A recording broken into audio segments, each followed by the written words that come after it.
Hello, my name is Anastasia Weigel, and I am a librarian, an archivist, an educator, and a book artist. As a PhD student in the Library and Information Science program at Simmons College in Boston, I've been doing studies on user experience with physical archival materials. I've done one small study in which I investigated how students interact with physical collections, and a second, slightly larger study, but still a pilot study, on user experience between physical objects and digital surrogates. But what I'm really interested is how archives and art intersect through the physical object. And as an archivist, I've experienced firsthand the connection um, the studio book artist makes with various collections based on their interests, hobbies, academic majors, personal views, or life experiences. I have taught a number of classes and have presented my students with archival collections. I can certainly tell you that the stories hidden inside special collections, those serendipitous finds we come across, can be a great starting point for the artist. I myself use hidden collections, I find hidden stories in collections as points of inspiration in my own works of art. And Mandy Lupton, Faculty of Education at Queensland University of Technology, argued that information scientists really rarely recognize or legitimize information as subjective or affective. And it's important to recognize the complex and holistic nature um, of people's engagement with information. The effective use of archives and special collections can play an important role for the book artist. So, who else can translate, create, and express sadness, joy, sorrow, war, peace, or death in a tactile, highly conceptual visual form?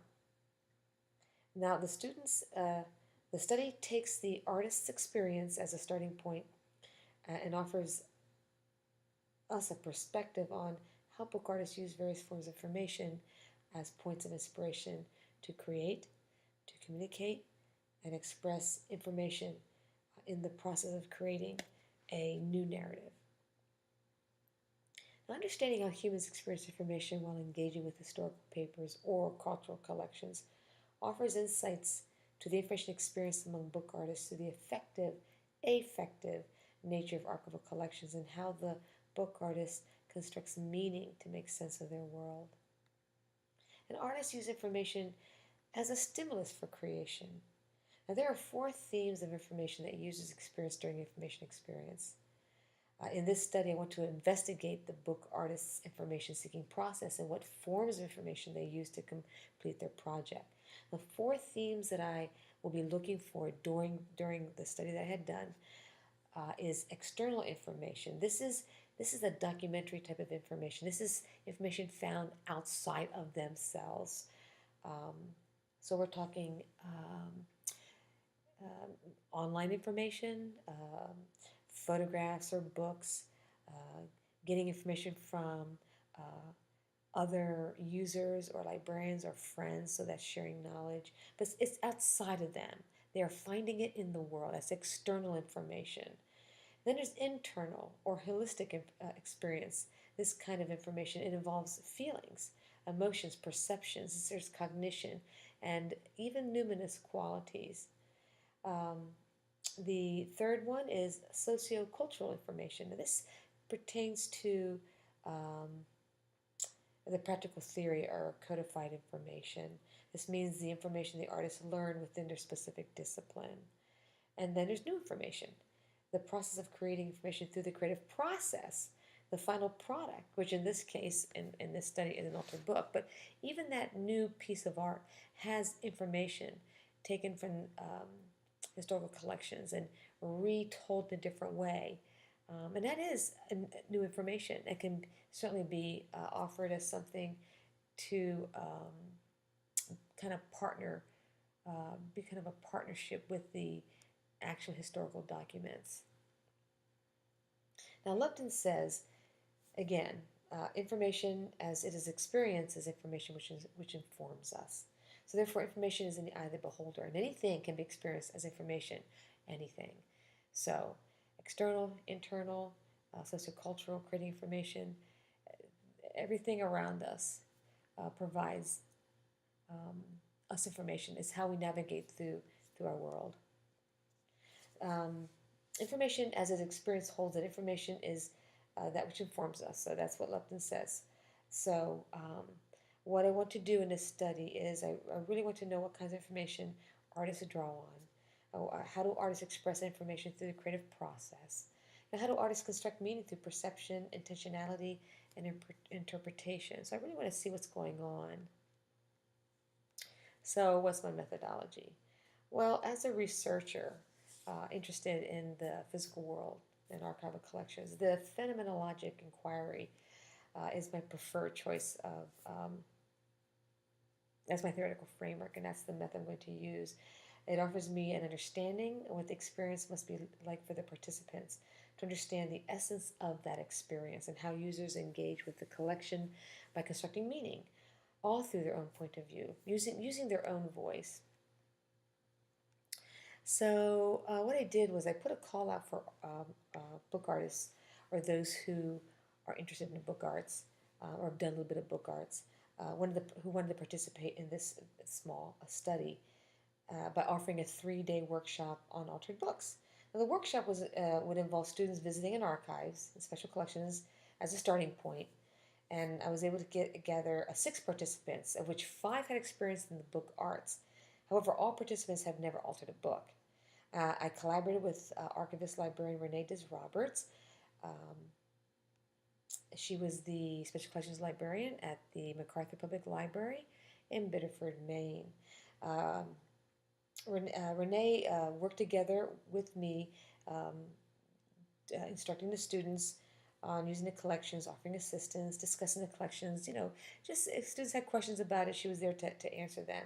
And Renee provided space. She selected a number of collections from the repository where she worked. So we pulled out some doctor's papers, some Civil War papers, business papers, photographs, scrapbooks, diaries, various ephemera, things of this nature. The students were allowed to handle artifacts without the white gloves, so as not to hinder any tactile experience, but of course they were very, very careful in how they handled the collections. If desired, participants were allowed to take photographs of any items of interest that they could use later on in their works. All the artists brought with them a pencil and a notebook to write down any information they gathered, any ideas they got from the collections. And the visit actually lasted about 2.5 hours. The rest of the time, the students worked on their altered books. They reviewed their notes, started thinking about what they wanted to do.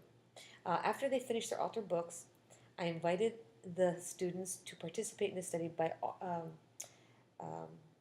writing a self-report of their experience.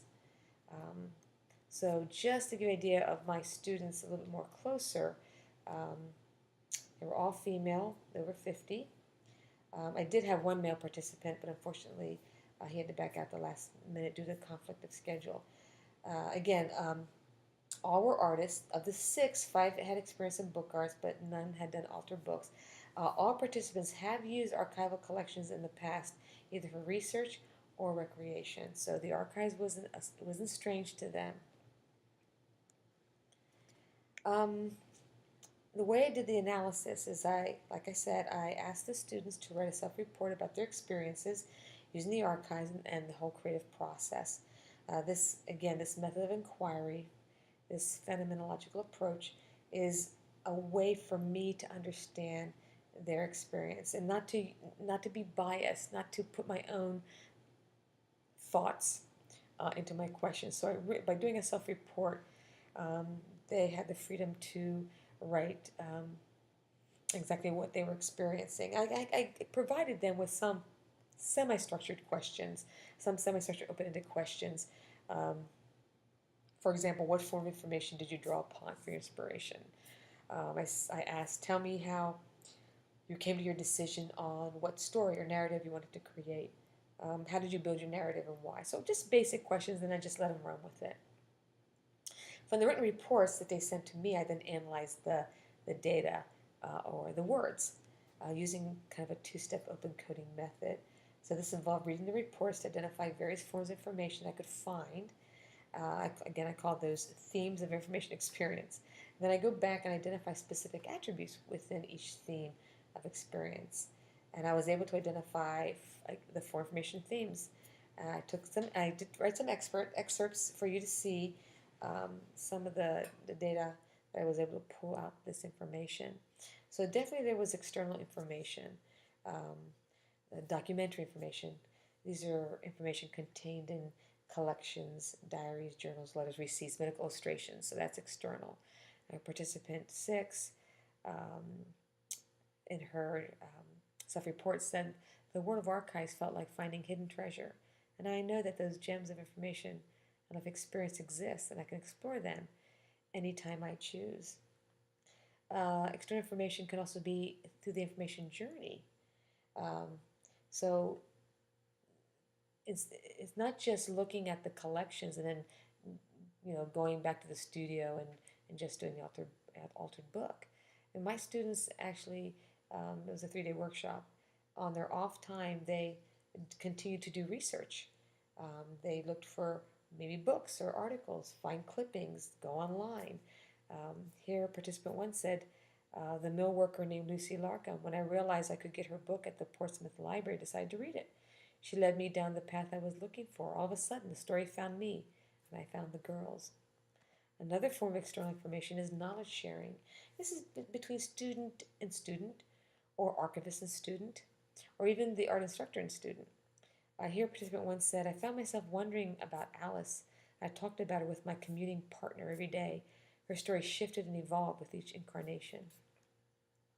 This is external information. We also had internal information. This deals again with perception, cognition, feelings, emotions. I had one participant, participant 2, had great feelings of emotion and intellect and reflection, or linking objects to the past, these tangible, symbolic um, effects. Here she says, mixture of love and war, the image already preconditioned by the fact that I'm the daughter of a veteran, but also because the book I was altering was red with dark brownish black tones. And to me, black and red always signify conflict and passion, death and love. So here she tied um, the through her vision the colors um, that represented to her uh, war and conflict, but also memories that she pulled as well. Another one, which always comes up and always surprises me, is these numinous qualities. Numinous is kind of like it's like a religious experience or profound experience, strong emotions. It deals with loss or mortality, a death. Here, participant 5 said, my father and I collect obituaries of friends as well as strangers with compelling stories, etc., mostly lost, abandoned, alone, or needy. In fact, this interest, this desire to preserve, to save, was inculcated in us as a result of our own troubled family history of abandonment and tragedy. Rescuing was how we attempted to heal ourselves, I suppose. Now we also have the third theme, which is sociocultural. This is, um, from these students, each one had, a lot of them understood the theory of art. We had one participant was a writer, so there's a theory of writing and construction. But these are the rules of theory in a particular practice. Now here's a participant who's a writer. I am a writer and a literary critic by profession, so I'm obviously conditioned to process narrative, but with words, not with images, materials, or textures. Here's another one. The challenges and frustrations I met were mostly technical. What was the best way to manage the bulk of adding elements to a text block? How could I sandwich a transparency in a signature effectively? How could I adhere pages together to provide a space for cutout, and where I could then place an object with some dimension? And I manage these challenges. As this participant has done some bookbinding, and so she's looking at how to construct this book based on her training, and this is working within your um, field of study. And then the last theme is creating information. It's new information drawn together from the external, sociocultural, and internal information. This is the final product, and I think this is the most amazing thing about this study. Here, participant 1 made a whole new narrative. She created kind of a pseudo archives, but put in true stories around her. I guess I could say, put nonfiction around a fictional story. She sort of pieced this together. She said each page had to flow into the next while I also interposed some actual history of the Biddeford Mills alongside my fictional friendship between Alice and Lucy Larcom. So here, this artist created a fictional character named Alice and had them write letters with each other. Lucy Larcom is a true character. This piece of historical fiction, if you will, is a unique rethinking of the genre. Why does a book have to be only words on a page? Watching the pages come together, I was amazed at how much I had learned along the way.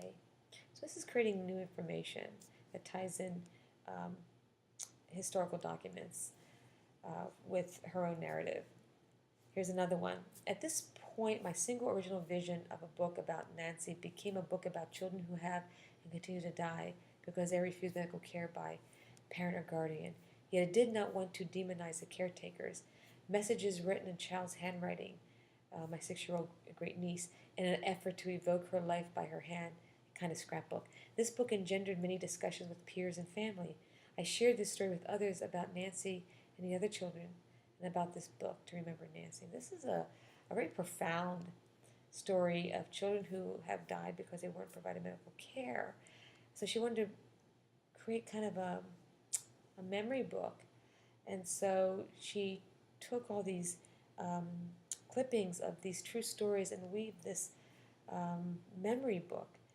So she's retelling these historical events and she's presenting it in a new way. So that's pretty interesting. So here's a breakdown of my students. So participant 1, her subject was historical fiction. The collection that she um, um, created this historical fiction is the Biddeford Mill history. So you can see through the survey interview her background education, her specialty, her experience, how many months she's been working with making books, and yes, she has researched in the archives, and no, never had done altered book. So again, her narrative: correspondence between Lucy Larcom, a true historical figure, known as the Mill Girl, American writer and poet, to her childhood friend Alice, which is fictional, who worked at the Biddeford Mills. So this participant created a pseudo archives. Here's Lucy Larcom, the Mill Girl. This is the true person, the American poet and writer who died in 1893. And then here is, she created a box to go with her book. It's a pseudo collection containing artifacts once belonging to Alice, her fictional character. And then the various textile materials, photographs, and needles, letters, and other ephemera that pertain to the textile mill. The second participant, her subject was love and war, and she used Dr. John Smith Fogg papers as her inspiration point. So her narrative was Spanish-American War of 1898 and its aftermath in former Spanish colonies through the stories written by the physician um, during the late 19th century to early 20th century. It's the front cover of her book. And then she chose an abstract collage as a narrative to represent her story. And the red stitches represent sutures. She incorporated some of the doctor's handwriting stories. And you can see this narrative. She's very abstract, collage-like. The third participant, memoir of a young woman who makes the link between ancestors and the Civil War. So she tied in the Civil War history using the memoirs of a young woman, and then created her text and images. The fourth participant, her subject was a memoir as well, Life Transition. This is a more personal book for her. So she synthesized all the collections placed in time and history to parallel her own life experience. And it was a journey for her. So this participant had strong numinous experiences during the process. Our participant 5 did a memorial for Nancy Brewster, and she used the collection Dr. P.A. Kikloidis medical papers. And Nancy Brewster is a young girl that had died from lack of medical care.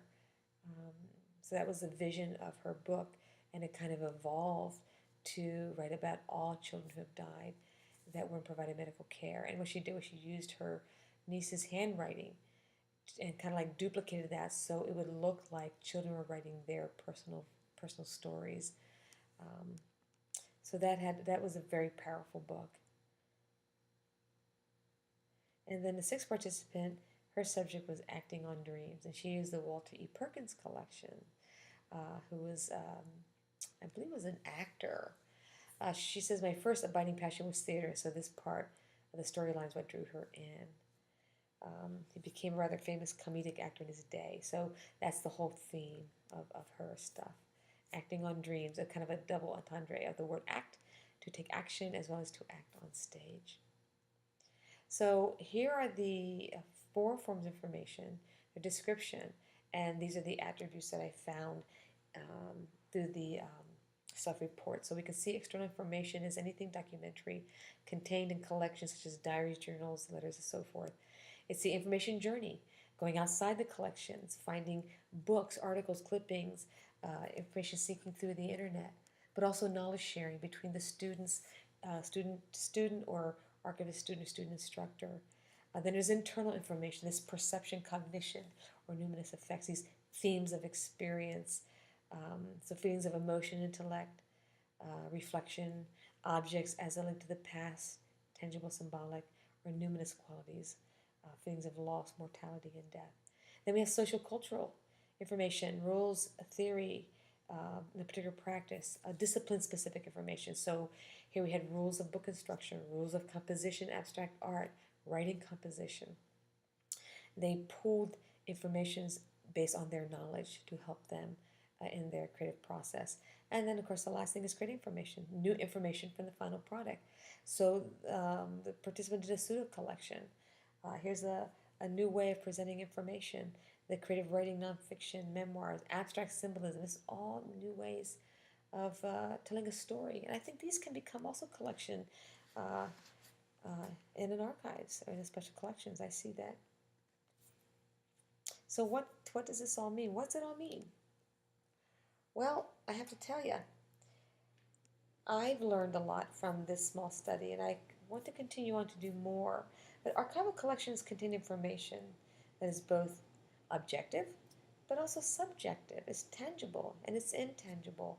Users how the experience information transcends the documentary source to include a holistic mind-body approach to information.